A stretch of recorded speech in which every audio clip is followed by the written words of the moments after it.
What's up, guys? For a long time, us football fans thought we knew what a catch was. If the ball was in your hands and you didn't drop or fumble it, then congratulations, you completed the process of a catch. But unfortunately, the catch rule in the NFL rulebook never really made sense. Over the past decades, we saw a few questionable catch and non-catch rulings. But only in the 21st century have we seen more horrific rulings on what a catch is or isn't. The NFL has taken action in more ways than one when it comes to avoiding controversial rulings. Coaches' challenges, replay systems, and more clear definitions of what a catch actually is. Hopefully we'll have a full understanding of a catch one day. In the meantime, we're looking at 7 instances of questionable catch rulings that have no right or wrong answer. Ones that cause so much debate to the point where we'll never be able to come to an agreement on them. So let's get into it. Make sure to subscribe to DPS and put on your notifications. We post videos all the time, new videos all the time. Number 7, Troy Polamalu's non-interception. 2005 AFC Divisional round.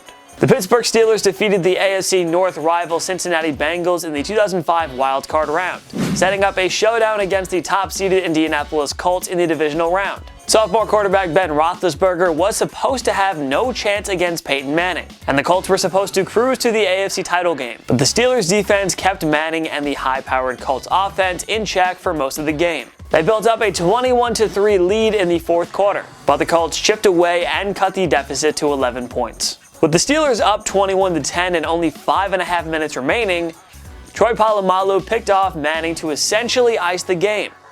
Or did he? The Colts used a coach's challenge to see if Polamalu truly came away with the interception. After review, the official said he didn't maintain possession and called it an incomplete pass. Reviewing the play, the defender caught the ball, lost it prior to getting his knee off the ground, therefore it is an incomplete pass. Wow! That set the stage for an insane and unimaginable finish. The Colts got a TD and 2-point conversion to cut the deficit to 3. Indy later turned the ball over on downs late in their own territory, but Jerome Bettis fumbled near the goal line with a chance to ice the game. And Roethlisberger made a game-saving tackle on Nick Harper. Then kicker Mike Vanderjagt missed a game-tying field goal in the final seconds, and the Steelers barely escaped with a victory after missing out on so many chances to close it. And so the controversial non-Polamalu interception call didn't end up hurting the Steelers. Still, it was a questionable ruling with no consensus answer. The Steelers would crush the Denver Broncos on the road in the AFC Championship game, and they defeated the Seattle Seahawks in Super Bowl 40. Number 6, Jesse James incomplete catch versus Patriots. The Pittsburgh Steelers and New England Patriots squared off in a pivotal Week 15 matchup during the 2017 season. With a victory, Pittsburgh would have clinched the top seed in the AFC. And since these guys always got destroyed by Tom Brady and company in Foxborough, it was kind of important to earn home field advantage. The Steelers and Patriots traded blow for blow throughout the contest. Deion Lewis put New England up with less than a minute to go, but Juju Smith-Schuster's big catch set the Steelers up at the 10-yard line with 34 seconds left. Plenty of time to score the game-winning touchdown. Ben Roethlisberger found an open Jesse James just in front of the end zone. The latter made the catch and dove to the end zone for the go-ahead touchdown. It looked like a slam dunk TD, and the Steelers were about to lock up that top seed. However, the referees conducted a review and said that James didn't survive the ground. The pass was ruled incomplete. After reviewing the play, the receiver in the end zone did not survive the ground. It's an incomplete pass. It'll be Pittsburgh's ball. Second down and 10. Thus confusing the football world yet again about what a catch in the NFL really is. 2 plays later, Roethlisberger's pass to the end zone was deflected and picked off. The Patriots won the game and ended up clinching the top seed in the AFC. The ensuing offseason saw the NFL change its rules on what a catch is. But still, the Steelers got robbed, and the Pats found themselves on the right side of a very controversial call, yet again. Number 5, Calvin Johnson's nullified game-winning catch. The Detroit Lions have an unfortunate history of being robbed by questionable officiating decisions. Think of the 2014 playoff game against the Dallas Cowboys or Week 3 of the 2017 season against the Atlanta Falcons. The thing is, you could at least somewhat understand those rulings. But in Week 1 of the 2010 season against the Chicago Bears, the Lions were completely hosed by the refs. Trailing 19-14 with 31 seconds left, Sean Hill tossed a deep ball to Calvin Johnson in the end zone. Megatron came away with a spectacular catch that would have essentially won the game for the Lions. After a booth review, the officials ruled that he didn't complete the process of the catch. After review, the ruling on the field stands. It is an incomplete pass. It will be Detroit's ball, 3rd and 10. on the 25-yard line. The Bears defense held down the fort and barely escaped with a controversial victory. And this would be one of the many instances in the past decade where the poor Lions were on the wrong end of a very questionable call. Number 4, BERT Emanuel's no catch in 1999 NFC Championship. The Tampa Bay Buccaneers visited Kurt Warner and the St. Louis Rams in the 99 NFC Championship game. The Bucs defense did a fine job in limiting the league MVP and his greatest show on turf offense. The Buccaneers were trailing 11-6 late in the fourth quarter, but wide receiver BERT Emanuel made a big catch that would have set Tampa up at the Rams' 22-yard line. Plenty of time to get the game-winning touchdown. It looked as though Emanuel had made a clean catch. The announcers believed it was a clear reception as well, but the officials reviewed it and determined that Emanuel did not make the catch. After reviewing the play, the last play, it was determined that the pass was incomplete. Sean King's third down pass fell incomplete. He took one final shot at the end zone on fourth down, but to no avail. The Rams held on for the close 11-6 win and went on to defeat the Tennessee Titans in Super Bowl 34. After the 99 season, the league clarified its rules and criteria for a catch. This was later called the BERT Emanuel rule. Good on the NFL to take action, but it doesn't mean the Bucs weren't robbed of a trip to the Super Bowl. The biggest catch of Emanuel's career was one that didn't count.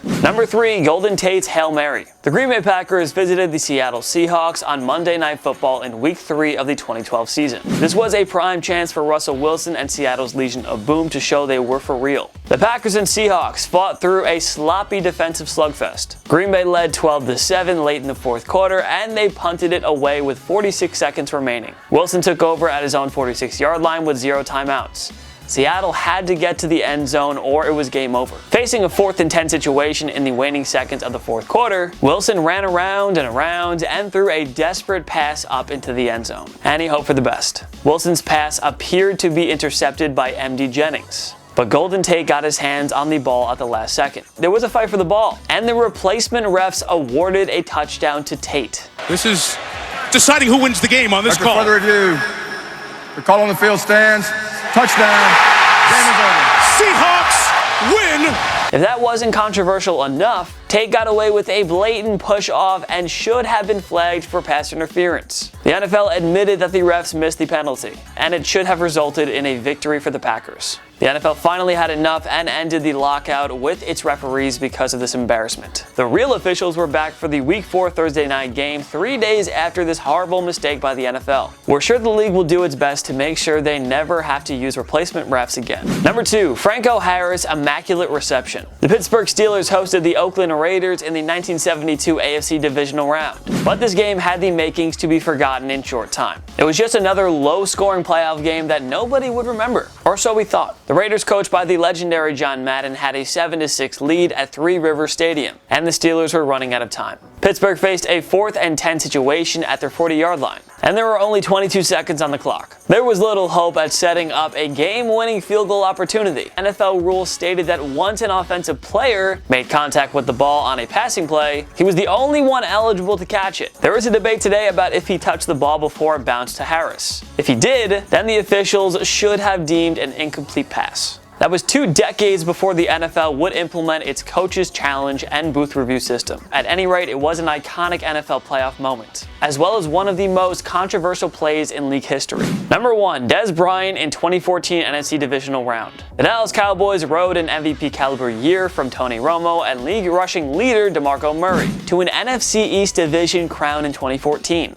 The Cowboys barely got past the Detroit Lions in the wildcard round, setting up a divisional round matchup at Lambeau Field against the Green Bay Packers. It was just another epic chapter in the Cowboys-Packers rivalry. Romo was looking to get Dallas to the NFC Championship game for the first time in his career, while league MVP Aaron Rodgers was looking for his second ring. This turned out to be an epic back-and-forth contest. Green Bay led 21-16 with less than 5 minutes to go, but the Cowboys were driving into Packers territory. Facing a 4th and 2 situation, Tony Romo threw a deep ball to his top receiver, Dez Bryant. Number 88 made a great adjustment mid-air and caught the ball at the 1-yard line to set up Dallas with the 1st and goal situation. And with Murray in the backfield, you figured Dallas would gain the lead from there. 4 tries to gain half a yard.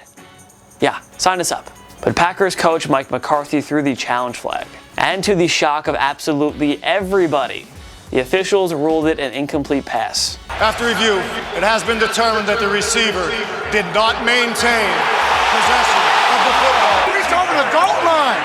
Why is that not a catch? They determined that Bryant failed to survive the ground and maintain possession of the ball. The Packers got the ball back and melted the rest of the clock to win the game. And we all had to wait another 3 years for the NFL to finally change its catch rule. What other NFL catches do you think are controversial? Join me in the comment section below.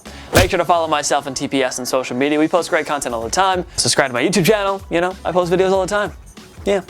Subscribe to TPS. New sports content every single day. Every day is sports content. Why would you not want that? Subscribe. If you like this video, give it a like. It takes one click or right down there. Smash that like button. Of course, thank you so much for watching. I'm Jason Biondo. I'll see you next time. On my knee.